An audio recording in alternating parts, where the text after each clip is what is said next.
இந்துக்களுக்கு வடநாட்டு புனித தலங்களில் முக்கியமானது காசி. அது மாதிரி தென்னாட்டு புனித தலங்களில் பிரதானமானது நம்ம காஞ்சிபுரம். வைணவர், சைவர், சமணர் மற்றும் பௌத்தர் போற்றும் ஒரே புனித தலம் காஞ்சி என்பது குறிப்பிடத்தக்கது. இங்கு 1008 சிவ தலங்களும் 108 வைணவ தலங்களும் இருப்பதாக இலக்கியங்கள் சொல்லுது.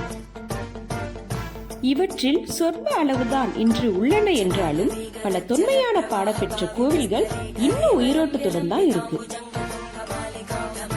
காஞ்சி என்றதும் காஞ்சி காமாட்சி அம்மன் கோவில், ஏகாம்பரநாதர் கோவில், வரதராஜ பெருமாள் கோவில் தான் நினைவுக்கு வரும். ஆனா இந்த கோவில் நகரம் 108 சிவாலயங்களை தனக்குள்ள அடக்கி வைத்துள்ளது பலரும் அறியாதது.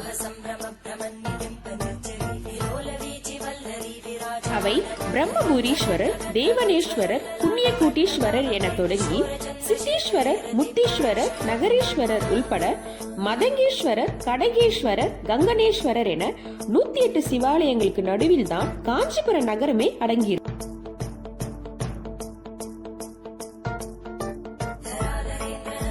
வரும் பதிவுகள்ல 108 சிவாலயங்களின் மகத்துவத்தையும் தல புராணத்தையும் தனித்தனியா விரிவா பார்க்க போறோம்.